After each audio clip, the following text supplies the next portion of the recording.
यार कैसे हो? देखो यार, बाल थोड़ा सा ख़राब है यार, टाइम नहीं मिला है, जल्दी से मैं आ गया। एक बहुत इंपॉर्टेंट एक वीडियो आप लोग को बताना था स्ट्रैटेजीज़ के लिए, रीलेवल के फेज़ 2 के लिए, जो एक बहुत दिन से पेंडिंग वीडियो था, मैं सोच रहा था बनाने के लिए। तो इसी के लिए आज मैं एक वीडियो बनाने जा रहा हूँ। ये स्पेशली होगा बिजनेस डेवलपमेंट टेस्ट के लिए, जो होता है उसके लिए। ठीक है, तो जल्दी से हम लोग वीडियो स्टार्ट करते हैं। मैं कुछ कुछ इंपॉर्टेंट पिन पॉइंट्स आप लोग को बताऊंगा। भाई आप लोग इन सब चीज़ों का ध्यान स्पेशली रखना, ठीक है। देखो, जो फेज़ 1 एग्ज़ाम होगा आपका, ठीक है, फेज़ 1 जो एग्ज़ाम होगा, जैसे मैंने बताया आपको, जब तक 150 नहीं पाओगे आउट ऑफ 300, तो आप लोग क्वालिफाई नहीं कर पाओगे। ठीक है, क्वालिफाई नहीं कर पाओगे, वहीं आप लोग रिजेक्ट हो जाओगे। तो इसलिए आप लोग को पाना है तो इससे अब ही पाना है। ठीक, पहली चीज़ तो ये हो गई। तो फेज़ 1 के बारे में मैंने एक और वीडियो बनाया, डिस्क्रिप्शन बॉक्स में भी डाल दूंगा, तो उसको ज़रूर देख लेना भाई। ठीक है, तो मैं अब उसके आगे की अपनी जर्नी है उसको डिस्क्राइब करने जा रहा हूँ। ठीक है, तो कुछ स्ट्रैटेजीज़ है, कुछ प्लानिंग है। मैं हमेशा चाहूँगा कि उन सब चीज़ों का आप लोग ध्यान रखो, तब इस वीडियो को देखो। ठीक ठीक। तो जो फेज़ 1 होता है हम लोगों का, तो उसमें आप जानते हो उसमें नेगेटिव मार्किंग होती है, लेकिन जो फेज़ 2 पे आओगे तो उसमें नेगेटिव मार्किंग नहीं रहेगी। ठीक है, तो अब देखने वाली क्या चीज़ है ना, कि फेज़ 1 तो हमारा चलो हो गया, फेज़ 2 पे हम आए। तो दो चीज़ें मेरे इसमें हमेशा याद रखना, मेजर चीज़ें हैं जो मैं बताने जा रहा हूँ। पहली चीज़, आपको इसमें सारे क्वेश्चन अटेम्प्ट करने, अटेम्प्ट ऑल क्वेश्चन। ठीक है, ऑल क्वेश्चंस। ऐसा आप गलती मत कर देना कि आपने कोई क्वेश्चन अटेम्प्ट नहीं किया या फिर कोई क्वेश्चन छूट गया। ये सबसे बड़ा ड्रॉबैक होगा। You think that that will be a crime. ठीक है, थिंक दैट वेज। ठीक है, वो एक क्राइम होगा आपका क्वेश्चन दूसरा छोड़ना। और तीसरी और जो दूसरी सबसे इंपॉर्टेंट चीज़ है कि कॉन्फिडेंस। कॉन्फिडेंस आपको नहीं लूज़ करना है। ठीक है, कॉन्फिडेंस। और एक और चीज़ है कि अपने होप को तो खोना ही नहीं है। Never lose your hope.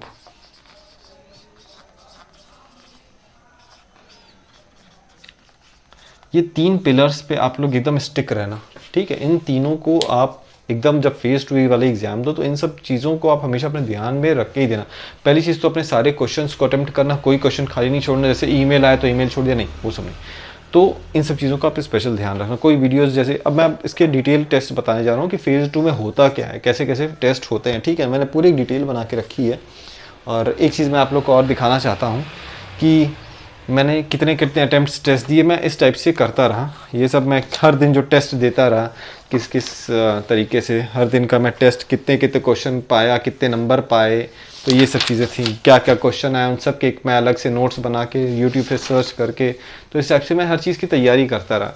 ठीक है, तो एक स्ट्रेटजी मैंने बनाई थी और टारगेट लेके चल रहा था कि नहीं नहीं, मुझे तो उसको क्वालिफाई करना ही करना है। तो इस टाइप से मैंने स्ट्रेटजी बनाई थी। ठीक, तो इस तरीके से मेरा फेज़ 1, फेज़ 2 और ओवरऑल री लेवल क्वालिफाई हो गया। एंड 14th को मेरी ज्वाइनिंग भी है। ठीक है, 14th को मेरा कंपनी मिल गया, work from home. I was thinking कि मुझे वर्क फ्रॉम होम मिल जाए। Unfortunately I just got that same company, ठीक है, जिसमें मैं चाह रहा था, और वर्क फ्रॉम होम भी मिल गया। ठीक है, तो अब हम लोग फेज़ 2 पे आते हैं। फेज़ 2 के जो टेस्ट है उसके बारे में अब मैं थोड़ा डिस्क्राइब करने जा रहा हूँ। ध्यान से आप लोग पेशेंटली सुन लेना यार, आप लोगों के लिए। हाँ, एक चीज़ और, जब भी प्रिपरेशन करिए आप लोग री लेवल की, ठीक है, फेज़ 1 की कर रहे हैं तो फेज़ 1 फेज़ 2 दोनों को साथ साइड बाय साइड लेके ही आप लोग प्रिपरेशन करना, साथ में ही प्रिपरेशन करना। ये मत सुनना कि हम सिर्फ फेज़ 1 की प्रिपरेशन करेंगे, फेज़ 2 की जब फेज़ 1 हो जाएगा तब करेंगे, नहीं, कुछ नहीं, आपको टाइम ही नहीं मिलेगा। एक ही दिन आपका सुबह से लेकर शाम हो जाएगी। मैं बताया ना आपको, जैसे सवेरे वाला जो टेस्ट होगा वो आपका 10 AM से स्टार्ट होगा, वो चलेगा आपका, मान के चलिए 12:30 तक एटलीस्ट चलेगा। ठीक है, फिर आपके बाद 1:30 के अप्रॉक्सीमेटली PM तक आपका रिजल्ट आ जाएगा। ये मैं अपनी जर्नी बता रहा हूँ कि ऐसे ही मेरे साथ हुआ था। ठीक है, 1:30 तक मेरा रिजल्ट आ गया था। उसके बाद से फिर उसके बाद ये बताया कि 2 PM से आपका फिर से एक टेस्ट होगा। फिर मेरा जो ये राउंड 3 था, ठीक है, राउंड 3 ये हुआ मेरा। फिर उसके बाद ये 1 घंटे का था, 1 आवर। ठीक है, ये ऐसे लिख देता हूँ मैं, 1 घंटे का टेस्ट था ये। फिर उसके बाद 3:15 से 4:15 PM ये था कौन सा, राउंड 4। राउंड 4 ये भी 1 आवर का था। ठीक, और फिर उसके बाद मेरा जो इंटरव्यू था वो हुआ था 6:30 से लेकर के 7:30 PM। ठीक है, राउंड 5 ये भी एटलीस्ट 1 घंटे ही चला था मेरा इंटरव्यू। वो इंटरव्यू पूरा आपको अच्छे से रगड़ रगड़ के क्वेश्चन से पूछ रहा था। तो ये सब चीज़ें थी मेरे साथ, अब इसको डिटेल में मैं डिस्क्राइब कर रहा हूँ, ठीक है। तो भाई फेज़ 1 तो मेरा इस पार्ट में मैंने क्लियर कर लिया, मेरे आ गए थे इसमें 163 नंबर आ गए थे आउट ऑफ 500, ठीक है। फेज़ 1 का मैंने वीडियो पहले से बनाया हुआ, आप लोगों को मैं डिस्क्रिप्शन बॉक्स में उसके भी स्ट्रेटजीज मैंने जो है वो डाल दिए, आप लोग प्लीज़ उसको चेकआउट कर लेना एक बार, ठीक। तो फेज़ 2 की आपको साइड बाय साइड तैयारी करनी, क्या तैयारी करें हम, सबसे इंपॉर्टेंट क्वेश्चन है, मैं तैयारी क्या करूं। तो तैयारी में पहला चीज़ आप लोग ईमेल राइटिंग ज़रूर देख लेना। ईमेल राइटिंग मैं ये देख कर गया था ईमेल राइटिंग होता क्या है, ठीक है। उसके बाद से जो बिज़नेस, क्योंकि मैंने बिज़नेस डेवलपमेंट का मैं बता रहा हूँ, तो बिज़नेस से रिलेटेड की नेगोशिएशन कैसे करते हैं, ठीक है, सेल्स कैसे होती है, सेल्स के बारे में कुछ क्वेश्चन देख लेना, नेगोशिएशन के बारे में देख लेना, ठीक है। और क्या क्या चीज़ देख सकते हो, और जैसे कोई चीज़ को आपको पिच करना है, जैसे मैंने आपको एक केस स्टडी, हाँ केस स्टडीज़ कुछ देख लेना, ठीक है। ये सब चीज़ें आपको देखना ही देखना है, तो ये सब चीज़ आपको देखना ही है। ईमेल राइटिंग तो भैया ज़रूर देख लेना।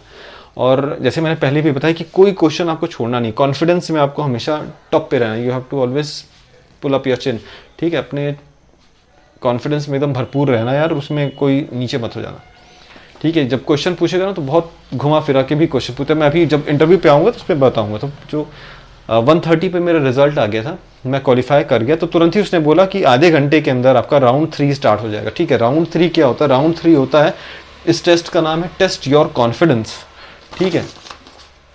दूसरे पेन से यूज़ कर लेता हूँ मैं, इसका है ये test your confidence, short form लिखूंगा टेस्ट योर कॉन्फिडेंस, ठीक है। मैंने शॉर्ट फॉर्म में लिख दिया, आप लोग देख लेना यार थोड़ा सा, ठीक है। टेस्ट योर कॉन्फिडेंस, तो इसमें क्या करते हैं, इसमें 3 ईमेल राइटिंग देता है लिखने के लिए और 5 वीडियोस देगा ऑन द स्पॉट, 1 घंटे का टाइम आपको मिलेगा, आपको ये सारी चीज़ें करके देनी है उसको, ठीक है। ईमेल राइटिंग का पेज खुल जाएगा, उसी के वही अपना ही फॉर्मेट खुलेगा, उसी में आपको ईमेल टाइप करना है। भाई आपने ईमेल पहले से पढ़ा रखा है, ठीक है, तो आपको कोई दिक्कत नहीं। किस टाइप के क्वेश्चन आएंगे, किस क्वेश्चन इस टाइप के आएंगे कि आपका एक, आप इस कंपनी के ये हेड हैं और आपके कुछ अंडर में इतने इतने लोग हैं, इन्होंने अपने कुछ डिटेल्स को अपडेट नहीं किया, तो उनसे रिक्वेस्ट, उनसे आप मेल करके कहो कि अपने डिटेल्स को अपडेट करें या फिर तुमको भेजें, तो इस टाइप का एक मेल था।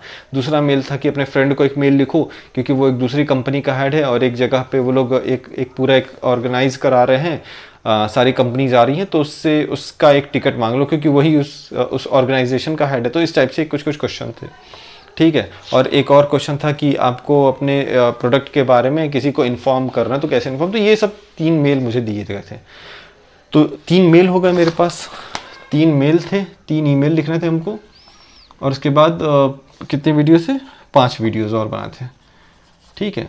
5 वीडियोज़ इस वाले सेक्शन में थे, और 5 वीडियोस जो बनाए थे, तो उसमें भी इस टाइप के क्वेश्चन रहेंगे कि आप बताओ कि आप किसी सेलिब्रिटी से मिलना चाहते हो, तो किस सेलिब्रिटी से मिलना चाहते हो और क्यों, एक क्वेश्चन ये हो गया। फिर एक क्वेश्चन में दे दिया हमसे कि इसी टाइप के रैंडम क्वेश्चन दे रहा है वो, ठीक है, कि आपको किसी एक प्रोडक्ट को सेल करना है, आप किसी के पास गए, आप कैसे उस प्रोडक्ट को सेल करोगे, इस टाइप के एक क्वेश्चन था। फिर इसी टाइप के कई क्वेश्चन थे, या फिर इस टाइप के कई क्वेश्चन थे, ठीक है। तो इसी टाइप के number of question means 5 questions were going on side by side. उसके बाद फिर क्या हुआ, ये भी हो गया। हाँ, मैंने एक चीज़ का स्पेशल इसमें सोच के रखा था कि 1 घंटे में करूँगा, मैं सारा छोड़ूंगा, कोई भी नहीं, भले से गलत चाहे सही, नहीं आएगा तब भी मैं करूँगा, आएगा तब भी करूँगा, लेकिन करूँगा जरूर, छोड़ूंगा नहीं। तो आप लोग भी, मैं जहाँ तक ये कहूँगा कि भाई आप लोग करना ज़रूर, ठीक है, क्योंकि आप लोग छोड़ दोगे तो 0 नंबर पर आ जाओगे, लेकिन कुछ भी अटेम्प्ट किए रहोगे ना गलत सही, तो they will be considering you and they will be giving you marks, ठीक है। तो इन सब चीज़ों का स्पेशल ध्यान रखना। दूसरी चीज़ पे आप आ जाओ राउंड 4। राउंड 4 पे जब आप आओगे ना, तो आपको क्या होगा, राउंड 4 पे होता है मेक योर पिच, ठीक है, शॉर्ट फॉर्म में लिख रहा हूँ, मेक योर पिच। इसमें क्या होगा, एक केस स्टडी दे दी जाएगी, लंबी चौड़ी सी केस स्टडी दे दी जाएगी, एक कम से कम मान के चलो 400 वर्ड्स, नहीं 300 मान के चलो, 200 to 300 वर्ड्स की एक स्टोरी रहेगी, एक केस स्टडी रहेगी। उस पर फिर 5 वीडियो देगा कि इस पर बनाओ। मुझे जैसे एक मिल गया था एक केस स्टडी कि भैया हम एक कंपनी के, एक सॉफ्टवेयर कंपनी है एजुकेशन से रिलेटेड, और वो एक ऐप बनाई है और उसको स्टूडेंट्स के लिए, क्योंकि अब आजकल ऑनलाइन स्टडीज़ हो रही हैं, तो उसको हमको जाना है एक कोचिंग इंस्टीट्यूट में जहाँ पे इतने ढेर सारे स्टूडेंट हैं, वहाँ पे एक सेल करने के लिए जाना है। तो ये सब चीज़ें बताई गई थी। और क्वेश्चन ये पूछा गया था कि आप उस जगह पे, उस कोचिंग में गए, वहाँ पे एक मैम आपकी हेड हैं और प्रिंसिपल हैं, और उन्होंने कहा कि अच्छा ठीक है हम लेंगे। एक क्वेश्चन में पूछ लिया कि हम लेंगे, लेकिन आपने जो जैसे फॉर एग्जांपल 25,000 उसका दाम लगाया है, तो हम 25,000 में ले पाएंगे, हम 20,000 में लेंगे, तो बताओ आप क्या करोगे। इस टाइप का क्वेश्चन था। फिर एक उसी में नेक्स्ट क्वेश्चन था कि हमारे पास तो दूसरा ऐप है, तो हम इसको क्यों लें। इस टाइप का क्वेश्चन पूछा। फिर इसी टाइप की एन नंबर ऑफ क्वेश्चन पूछती चली गई कि नहीं नहीं हम, फिर एक क्वेश्चन पूछा कि ठीक है हम 5 लेंगे, लेकिन हम इतने का नहीं इतने का लेंगे। तो इस टाइप का बार्गेनिंग वाले क्वेश्चन थे। तो ये सब चीज़ें थे। लेकिन हाँ, एक मान के चलो आपको किसी में इस टाइप के क्वेश्चन है, लेकिन किसी में आपको ये नहीं, मेरे जहाँ तक मैंने सोच के रखा था कि मैं सॉरी, मैंने सोच के रखा था कि मैं किसी में भी ये तो नहीं कहूँगा कि अच्छा ठीक है मैम आप चलो इतने में नहीं इतने में ले लो, बार्गेन कर जाऊँगा, उनके साइड चला जाऊँगा। नहीं, मैंने ये सोच के रखा था कि मैं तो जो है मेरे पास उसी में कन्विंस करके आऊँगा, मैं अपना कम नहीं करूँगा। ठीक है, इन्हीं को मैं मना लूँगा कि आप 25 है तो 25 में ही लो। ठीक है, और प्लस साइड में साइड 25 के साथ आप एक दो चीज़ और हमारी कंपनी का ले लो। मैंने ये टारगेट बना और उसी पे मैंने वर्क किया था। आई बिलीव कि शायद यही मेरे लिए पॉजिटिव हो गया होगा और शायद मेरा क्रैक हो गया। ठीक है, तो 1 घंटे का ये हो गया मेरा 3:15 से लेके 4:15 तक। ठीक, इसको होने के बाद फिर थोड़ा देर का गैप मुझे मिल गया और उसने एक री-लेवल से ही मेरे पास एक कॉल भी आया था। उसमें शी जस्ट टोल्ड कि ऐसा है कि आपका 6:30 पे इंटरव्यू शेड्यूल्ड है, आपको रेडी रहना, प्रॉपर अटायर में रहना है। वैसे मैं प्रॉपर अटायर में तो जैसे ही मेरा ये टेस्ट क्वालिफाई हो गया था फेज़ 1 वाला ही, मैं तभी हो गया था। जब मेरा रिजल्ट आ गया तो मैंने कहा नहीं नहीं, पैंट शर्ट मैंने अच्छे से पहन ली, सूट पहन लिया, बिजनेस सूट, और मैं रेडी हो गया था। तो आप लोग भी अपनी तरफ से अगर आपके पास सूट है या फॉर्मल से, तो डेफिनेटली फॉर्मल आप पहन लेना ना। 6:30 पे इंटरव्यू हुआ। तो एक जम्मू कश्मीर का एक बंदा था श्रीनगर का, he was taking my interview. तो सेम पहले तो उसने अपने बारे में कुछ बताया, उसके बाद पे पहला यही सेम क्वेश्चन था कि tell me something about yourself, क्यों री-लेवल के थ्रू ये नौकरी करना चाहते हो, क्यों बिजनेस डेवलपमेंट क्यों करना चाहते हो।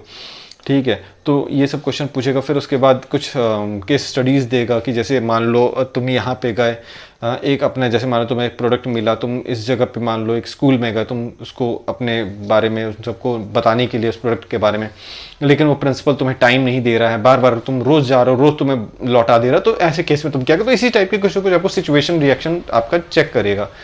तो आपकी वो देखता है कि कितने पॉजिटिव हो, कितने कॉन्फिडेंट हो, और कितने आपके अंदर मीन्स आपके अंदर गट्स है कि आप बार बार उसको अटेम्प्ट करो। तो मैंने भी इंटरव्यू में यही सोच के रखा था कि नहीं नहीं, मैं अपना कॉन्फिडेंस शो करूंगा, और डेफिनेट सी बात है मैं I will just keep on pitching, I will keep on trying and trying and trying, लेकिन हार नहीं मानूंगा। मैंने ये सोच के रखा था। एंड आई बिलीव कि इंटरव्यू में शायद उसको अच्छा लग गया होगा, and I just got a good score in my interview. Interview होने के बाद 1 घंटे एटलीस्ट मेरा इंटरव्यू चला। ठीक है, तो कुछ मेरे बारे में पूछा था, मेरे एक्सपीरियंस के बारे में पूछा था, ये सब चीज़ें थी। 1 घंटे इंटरव्यू चला, और उसके बाद से फिर क्या हुआ कि इंटरव्यू होने के बाद वो कहा कि ठीक है हम लोग जैसा भी होगा आपको इन्फॉर्म करेंगे। तो मैं उसी दिन वेट करता था कि जैसे फेज़ 1 का रिजल्ट आ गया तुरंत, तो हो सकता है इसका भी रिजल्ट आधे घंटे में आ जाए। बट एक दिन दूसरे दिन आया था मेरा रिजल्ट। ठीक है, तो दूसरे दिन मेरा रिजल्ट आया, unfortunately I just got qualified. तो बहुत अच्छा लगा मुझको कि यार चलो यार बहुत अच्छा है, पास हो गया। मम्मी पापा को बताया, दे वर ऑल वेरी हैप्पी कि चलो बंदा हो गया। अच्छा, उसके बाद इन लोगों ने मुझे कांटेक्ट करने किया और फिर पूछा कि किस टाइप की आपको कंपनी चाहिए, ठीक है, किस लोकेशन में आप जॉब करना चाहते। तो it was a very genuine gesture कि यार बहुत अच्छा लगा, इन लोगों ने खुद से पूछ तो लिया एटलीस्ट कि आप किस चीज़ में कंफर्टेबल होंगे। तो at least I just wanted to work from home. मैं अपने पेरेंट्स, क्योंकि मैं अकेला हूँ मम्मी पापा का, तो मैं अपने मम्मी पापा के साथ ही रह के जॉब करना चाहता था। तो it was very nice thing for me कि मुझे वर्क फ्रॉम होम मिल गया। एंड 14 मार्च से, sorry as I told you, मेरी ज्वाइनिंग भी है। And I am very happy कि चलो मैं घर में रह के अपनी जॉब तो कर लूँगा यार, कोई इशू नहीं है। ठीक है, मुझे कहीं जाना नहीं है, मम्मी पापा से दूर नहीं जाना है, सिटी को छोड़ के नहीं जाना है। I love my city, I love my place. तो ये सब हो गया। अच्छा, तो अब उन लोगों को मैंने अपनी सारी जो भी प्लानिंग थी बता दी कि सर मैं यहीं पे रहना चाहता हूँ, वर्क फ्रॉम होम करना चाहता हूँ। तो उन लोगों ने उसी हिसाब से 5 कंपनीज़ में इंटरव्यू करा दी। फिर इंटरव्यूज़ डेली हुआ, उसमें कोई ज़्यादा होता नहीं है दिक्कत, सिंपल चीज़ की भाई वो अपने एक पहले कंपनी के बारे में, हाँ लेकिन अब जब कंपनी का नाम वो बता देगा आपको, एटलीस्ट बता देगा आपको, एक दिन पहले बता देगा कि जैसे कल के दिन आपके 3 इंटरव्यूज शेड्यूल्ड हैं इस कंपनीज में। तो आप भाई पहले से वो कंपनी अपने जो इंटरव्यू लेटर देगी तो उसमें पहले से अपने कंपनी का नाम और डिटेल्स मेंशन की रहती है कि इस डिटेल्स के लिए हम ये चीज़ देख रहे हैं, these are qualities we are looking for inside the candidate. तो आप उन सब चीज़ों को भी पढ़ लेना और फिर कंपनी के बारे में थोड़ा यूट्यूब से या फिर गूगल कर लेना थोड़ा सा, तो that will be very nice thing for you, क्योंकि उस समय जब आप इंटरव्यू दोगे ना तो आप कॉन्फिडेंटली आंसर दे दोगे उन लोगों को, तो ये सब चीज़ें आपके लिए अच्छी हो जाएंगी, ठीक है। तो और सारे कंपनीज में हो जाएगा, जो बेस्ट पैकेज होगा उसको पिकअप कर लेना। तो सेम चीज़ वही मेरे साथ हुआ, एंड जब इसके बाद जब इंटरव्यूज़ हो गए तो जो बेस्ट पैकेज था I just picked up that one, और बस उसके बाद से जब पिकअप कर लिया लेवल को, मैंने बता दिया कि भाई इस चीज़ को मैं करना चाहता हूँ, और जब मैंने बता दिया तो फिर वहाँ से उन लोगों ने जिस कंपनी मैंने ज्वाइन किया था, तो उस कंपनी ने मुझे मेरा ज्वाइनिंग लेटर भेज दिया मुझको, ठीक है, ज्वाइनिंग लेटर भेज दिया और डेट क्लियर कर दिया कि 14 मार्च से आपकी मीन्स मुझे तो मैं चाह रहा था कि थोड़ा मुझे गैप मिल जाए वीक का, क्योंकि मैंने जब अपना जैसे ये टेस्ट क्वालिफाई हो जाता तो आपके पास एक मेल आ जाता, तो उसमें आपको कई डिटेल्स रहती है, उसको भरना रहता है। तो मैंने सारी डिटेल्स लिखा था कि एटलीस्ट मुझे 1 हफ्ते का टाइम चाहिए था, मैं अभी इंजॉय करना चाहता था, मैं अभी घूमना फिरना चाहता था, तो ऐसा मैं रिलैक्स करना चाहता था। तो उसके बाद से फिर I just wanted to work, तो बस 1 हफ्ते का गैप है, उसके बाद I will be joining a company. तो इसीलिए मैं ये सारी चीज़ें आपको बता रहा हूँ कि भाई जो भी मोटिवेटेड है री-लेवल को करने के लिए या फिर इस टाइप की जॉब करने के लिए, या फिर जो भी ऐसे हैं जो MNCs में जॉब करना चाहते हैं, definitely this video is going to help you out. And I must tell you कि अगर आपको कोई इस टाइप की कोई और भी प्रॉब्लम आती है तो आप प्लीज़ मुझे कमेंट करना, मैं हर क्वेश्चन का आपको रिप्लाई करूंगा। और मेरे वीडियो को देखना यार, तो इसमें सारी आपको चीज़ पता चलेगी। नहीं समझ में आता कमेंट करो, I will be responding to you, ठीक है। कोई और भी इशूज़ होती हैं you can always ask to me, ठीक है। मैं और भी ऐसे वीडियोस बनाऊंगा हर एक चीज़ के बारे में, जैसे ईमेल राइटिंग है तो ईमेल राइटिंग कैसे करनी है, उसमें क्या क्या स्ट्रेटजीज़ का ध्यान रखना है, उन सब चीज़ों के लिए मैं एक एक माइन्यूट चीज़ों को उसकी भी मैं वीडियो बना के डाल दूंगा, ताकि यार कोई मेरा एक पूरा का पूरा पैकेज देख लेगा ये वाला, तो उसको कहीं इधर उधर भटकना नहीं पड़ेगा। क्योंकि मैंने यूट्यूब पे देखा यार, वो लोग वीडियो डाल रहे हैं कि हाँ सर मेरा सिलेक्शन हो गया ये वो, लेकिन डिटेल नहीं डाल रहे हैं कि कैसे हुआ है। लेकिन मैंने ये सोचा कि नहीं मुझे तो ये करना है, ठीक है। आई एम सॉरी अगर वीडियो लंबी हो गई हो, तो अब मैं चाह नहीं रहा था इतना लंबा video banana, but I believe कि कुछ पाने के लिए तो कुछ खोना पड़ेगा। लेकिन यार यहाँ तुम खोगे नहीं यार, इनफैक्ट तुमको कुछ और आइडिया लग जाएगा कैसे पाना है, ठीक है ना। और मेरे कुछ मोटिवेशनल वीडियोज़ हैं, आप लोग प्लीज़ देखो, बताओ ना कैसा है अभी, ठीक है। तो फिर थैंक यू, मैं और ज़्यादा लंबा नहीं करता हूँ। Thank you, best of luck and work hard, keep on working, bye.